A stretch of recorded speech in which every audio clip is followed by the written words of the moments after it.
Hey guys, what's up? It's me, Thomas. Today we're back here with Film Theory, and, well, we got another FNAF 2 movie trailer to look into, and apparently, according to him, this might usually fix the lore.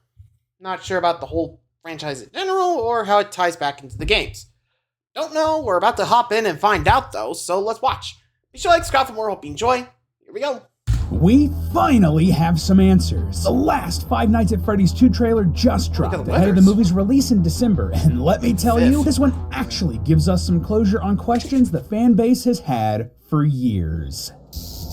Ooh, this should be fun. Hello, Internet! Welcome to Film Theory, the show that's creeping through an abandoned pizzeria in the dead of night. I really hope I don't get jump scared by the subscribe button. Ah, jeez, come on, man. I punched you right in the face. So at this point, you know what Five Nights at Freddy's is. We're almost in the double digits of videos about it here on Film Theory, let alone the dozens and dozens over at our sister location Game Theory. The first movie was a huge hit, and the sequel, coming this December, looks like it's continuing the trend and adapting some of the best parts of the Five Nights franchise while also bringing in a lot of new ideas for the series. Honestly, I'm kind of excited about that. Like, if you're going to be making an adaptation of something in a different medium, use the unique ways of storytelling in that medium to add ideas while keeping to the spirit of that original IP. Anyway, because the new movie is coming out really soon, December 5th, one final trailer released 1 month ahead of that, in the middle of a Wednesday while I was working on something else. The script for the 10th anniversary video on Film Theory, actually.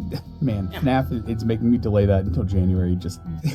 How on brand for Theorist is that? Apparently, this trailer was leaked, in that an unlisted copy was uploaded and sleuthy fans found it before they were supposed to. I have to wonder if that forced their hand or if they always meant for this to come out on the 5th, but who knows at this point. So, of course, I had to drop what I was doing to try to break down this trailer, since we've done it for every other one in this franchise. It's kind of like an ongoing series for us here on Film Theory. Anyway, loyal theorists, this trailer was interesting. Why? Well, I was shocked with just how much they showed here. Like, if you dig into what they show and the meaning of what's on screen, they answered a lot of questions that have lingered in the fan base for years at this point. It makes me really excited for what this film is going to do when it's fully released. But for now, let's break down this trailer to see what secrets are hiding in its animatronic endoskeleton, shall we? Grab your flashlights, friends, as we're going into this haunted pizzeria. So we start with the shot of Vanessa waking up and Mike asking her about her dreams on their little date night from previous trailers. So you wanna tell me about your bad dreams? We then hop to a sequence where we see a young Vanessa running through her house as she's haunted by a vision of her father, William Afton. I speculated earlier that shots like this with Afton in this house were either a dream or a ghost, so I guess that's confirming that we are in a dream. We then see Vanessa hiding in this dream in a closet or under a bed or something. Probably bed. A little bit later, we see Afton grab a knife in this dream similar to the one that he uses as Spring Bonnie. If they are legitimately trying to give us an origin story for this knife or why he uses a knife, I'm gonna lose it in theaters. In the present, Vanessa opens a closet in her apartment or house or whatever and pulls out a box clearly full of stuff from her childhood. And guys, we finally know what's in the box. Real talk though, this box looking similar to the mysterious one from the games had to be intentional or at least a fun nod. I see you, Scott. I see you. Anyway, the next shot is Vanessa putting out a bunch of toys almost as if she's displaying them. There's some marbles, a small book, what looks like a little mirror, and Garrett's plane. Yeah, you know, Mike's little brother murdered by Afton, the toy plane that he had in the first movie that we know was given to Vanessa. I have to wonder, are these all things from her childhood or maybe something darker? Like, were these items taken from Afton's victims and given to Vanessa like the plane was? That would be incredibly creepy and just totally in line with this franchise, man. And I also have to ask, why is she displaying them here? Like it could be that she's trying to get through things emotionally or confront those bad memories, but maybe she's trying to summon a spirit, like the spirits of these kids. Maybe?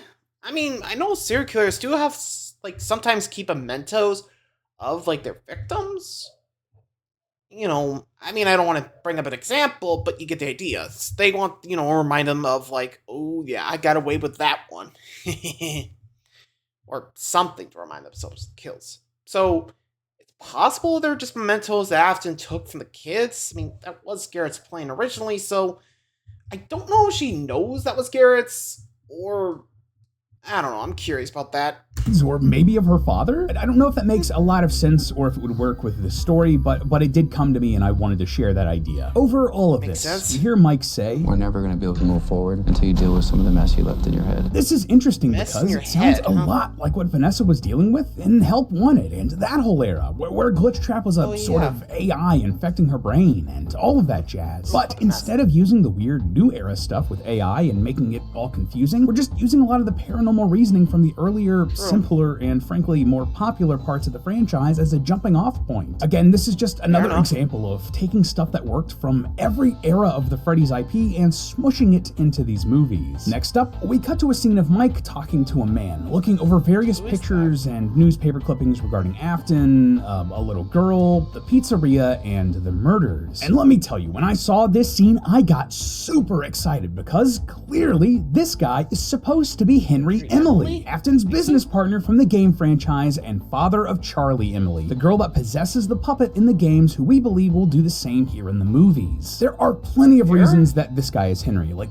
first off, he has a picture of a girl we've identified as Charlie in his notes, yeah, and it got looks the like a stripe sort to it, of too. school photo or professional portrait that you'd only really Probably expect a school parent photo? to I have think of I've their seen that child. before. And it's accompanied with a little note that reads, "Daddy, I am really sorry you missed my birthday, but I really love my present." Again, that's the sort of thing a your parent party. would have from their kid and keep in a scrapbook like this. But the meta reason I am positive that this guy is Henry Emily, well, it's because he's being played by the actor Ulrich. Steve Ulrich. If you don't know, Ulrich is an actor with a Oh, lot Billy of history Loomis. in weird, supernatural, or adjacent film and television. He had a main role in Riverdale for years, he was a jerky jock in The Craft, and most importantly for us, he was also the boyfriend character Billy in Scream. That's significant for a right. couple of reasons, mostly that Billy turned out to be the Ghostface killer in Scream, Well, one of and them. that he The wasn't other one. working alone. Billy Right. committed those crimes with his best Stu. friend Stu, played by none other than Matthew Lillard. They were friends and partners in crime in that movie, and given how much of a face Lillard has become for Afton in the FNAF series, I absolutely see to the studio and Afton.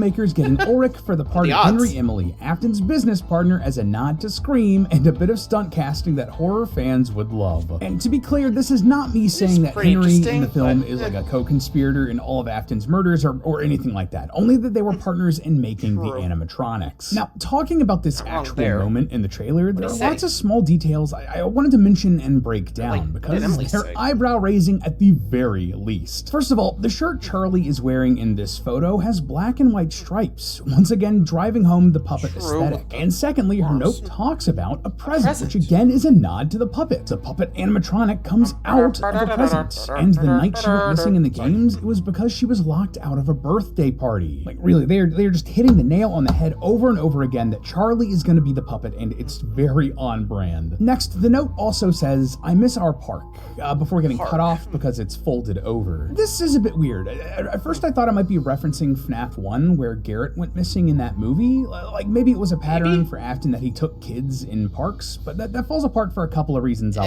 get to shortly. So perhaps this park is a reference to the theme park of the Fall Fest that we see later in the trailer. It's just a thought anyway. We also get a little news article here about William Afton's early ambitions. This is more or less a puff piece, but it does talk about how Afton was a genius with animatronics and continued experimenting with new ways of making them. This is definitely pointing towards his work with Remnant and trapping souls in the animatronics. It's also strange that Henry is not as big of a focus here because we thought Afton was the business guy in their partnership and Henry was more the animatronic guy. But this is letting us know that, sure, maybe Henry knew his way around animatronics, but Afton was also an animatronic guy. But okay, all of that is neat or whatever, but the big thing we learn here, and the thing that made me and Tom light up like animatronic Christmas trees, this line right here. It wasn't until years later when those 5 children went missing that I knew she was murdered. So this might just seem like a normal trailer Charlie line, first, then but this the is other 5. actually huge. Why? Well, it confirms that Charlie died first before the other murdered kids. This was something we were pretty sure about for a while thanks to the books. Like Charlie died in 1983, and thanks to the Silver Eyes trilogy and Into the Pit, we knew that the other kids died in 1985. But then Help Wanted 2 came out and threw all of that into question. In that game, there are a set of gravestones you need to interact with for one of the endings, and if you light the graves graves in a certain order, you get a collectible. And to do that, the puppet's grave was the one you lit last, implying that she died last, and throwing everything we knew into question. So this right here is absolutely an example of Scott using these movies to set the record straight, and man, I'm so here for it. After all of us here at Theorist and in the FNAF theorizing community struggled for so long to get straight answers, it's so satisfying to finally have some. Next, we then cut to Charlie, tears running down her face, screaming as she holds a boy in her arms. We're definitely in the pizzeria back when it was at its peak here, given that we see a birthday party sort of situation going on. This whole sequence seems to be a continuation of another shot from an earlier trailer where we see this same boy in the pizzeria as Afton in the Spring Bonnie outfit peeks through a door to look at him. So a couple of thoughts here, like, did Charlie just witness this kid almost get murdered and that's why she's crying? Or maybe, giant swing here, but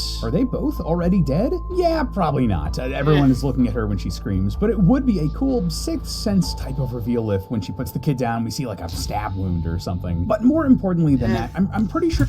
Well, trailers have been kind of misleading in the past. Like, you know, with Thor Ragnarok, they didn't show Thor missing an eye, but when that came, well, bye-bye eye. You know? So maybe it will be a little editing magic to show that it happened. But who knows? But the fact that they knew there was a murder, I guess this says a lot. Or, I don't know. Maybe, it could be a maybe, or maybe it's just Charlie's attempt to save the kid until, you know, hello, surprise now. Anyway, moving on. That this is right before Charlie is killed. Earlier in the trailer, Henry says this. Everyone called it an accident. Everyone called it an accident. And here we see Charlie standing on a little platform. If I were to guess, this is where the puppet would come out during performances. Oh, and also, again, they're emphasizing the stripes on her sleeves here. Love how consistent that is. So putting the pieces together here, this platform is likely a trap door, and she's about to fall through and into the machinery of the puppet animatronic. Something everyone would think was an accident. Notice how the other kid is suspiciously not on this platform when it focuses on Charlie's feet. It's about to open up and have Charlie fall to her death. Oh, and bonus points, that would make things way less confusing than it was in the game, since that had the puppet like find Charlie outside. It was very strange, and it follows the film's running mission statement of taking the recognizable parts of FNAF and simplifying them for the mainstream. We then get a lot of shots that just feel like classic horror movie fare that don't really add anything to our breakdown of the movie. We see a kid at Abby's school asking if she's ever gonna go back to Freddy Fazbear's, and then cut to her going back there. The animatronics wake up, and we see Mike and Vanessa in the pizzeria reacting to Balloon Boy's laugh coming from somewhere in its depths. Oh, and we also hear someone say, "Where are you gonna run to?" That's a line repeated from an earlier trailer. Back then I wasn't 100% sure who was saying this, but now it definitely sounds like it's from Afton. Oh, and also I have to point out, we can clearly see the carousel here in this shot with the 4 animals that you would expect. Freddy, Bonnie, Foxy, and Chica. None of the extra animals mentioned on the potentially real script pages that Scott released during the 10th anniversary event. And man, at this point, it feels like Scott is just toying with me. I don't think at this rate is checking the carousel for animals going to be my version of counting animatronic toads. We then see the toy animatronics out and about like they've been really hammering home in the marketing for this movie. They even have a line saying, "Half of this town will be dead by morning," letting us know just how much the stakes have been raised here. We see Freddy at the Fall Fest Fair thing, Matthew Patrick raising a knife sharpener from a knife block about to stab a woman, Megan Fox chasing the guy from Jurassic Park inside of a school supply room, and Balloon Boy creeping on a Freddy security guard who should be played by Markiplier. Come on, Mark, I know you're busy. Congrats on the wedding, by the way, but the fans really want to see you in these movies. And the last thing of note here, but we see the withered animatronics wake up and various jump scare shots of them, including Mangle attacking a car with Vanessa inside. In a previous trailer, we see them attacking the van with the paranormal investigators, so it looks like attacking vehicles will be their MO here in this movie. Or at the very least, he does it twice. Huh, weird. I just found 2 nickels. Something else I wanted to point out, though, is that none of the withered animatronics we see here in the movie have red eyes, though basically all of the toy animatronics have them at one point or another. To me, this pretty much confirms that the toy animatronics have a sort of child protection software that we mentioned in previous theories, and the withered animatronics don't. Those red eyes represent the software coming online and having them kill random people. This does make me wonder, though, if the toys are just robots that seem to be corrupted, perhaps the withered are connected with the spirits from the first movie, or new spirits entirely?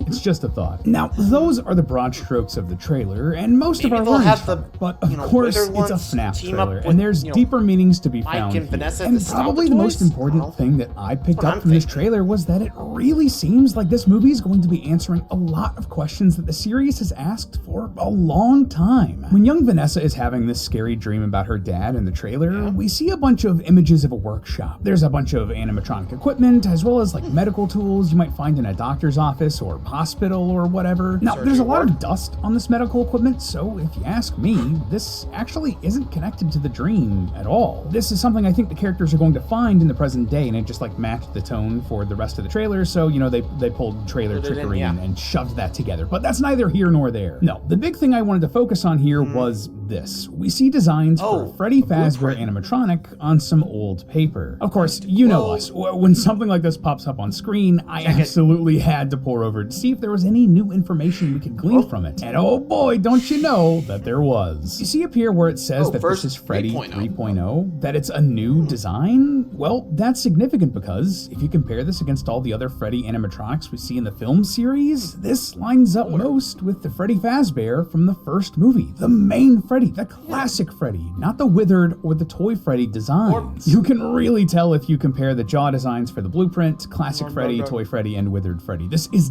definitely referring to the original Freddy from the first movie. And that's significant because, well, for a long time we weren't sure if the withered animatronics and the classic animatronics were the same animatronics or not. And that created a lot of confusion and ambiguity in the timeline and the story. But this right here is saying very clearly on paper that they are different. Most likely that the toy and withered animatronics came first and that the classic animatronics came later. And that's just from this one shot from one of these teasers. Who knows what answers the full movie's gonna give us? This might seem like I'm making a mountain out of a molehill. Like, this isn't really that big a deal, right? But this is really emblematic of not only this movie series as a whole, but honestly, where the entire FNAF franchise is right now. Here, check this. Looking at the writing credits of a lot of the major FNAF projects over the last few years, you'll notice a little bit of a trend. For Security Breach, Scott wasn't really credited as a writer, and that's probably why the story was a bit frustrating both for us and for Scott. After that,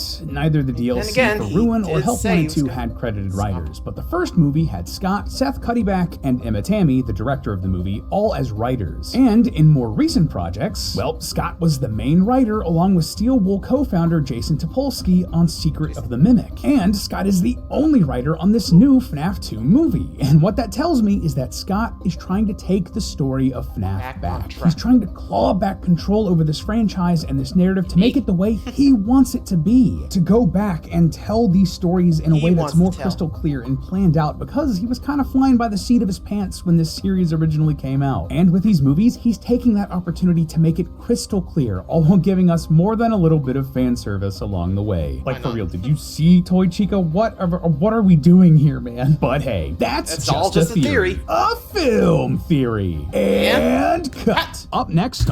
Honestly, I could see that. I mean, considering how Security Breach was perceived, oh boy. And again, Scott decided to retire, so I can't blame him. But you get the idea, right? So, honestly, it's going to be interesting to see where this goes. Though, I think with me, with the red eyes, it could mean Scott's taking over the toys, you know, hence them getting out of the pizzeria. You know? Who knows? Maybe they'll bring him back and the originals get the trounce of toys. I don't know. That'd be interesting to see. Though I'm not sure how this is going to do it third, but, I mean, come on. You know he's got to put that third film in there, you know? Make it a trilogy, right? Anyway, let me know what you guys think of the trailer. If you guys got any thoughts, let me know. Till next time, adios.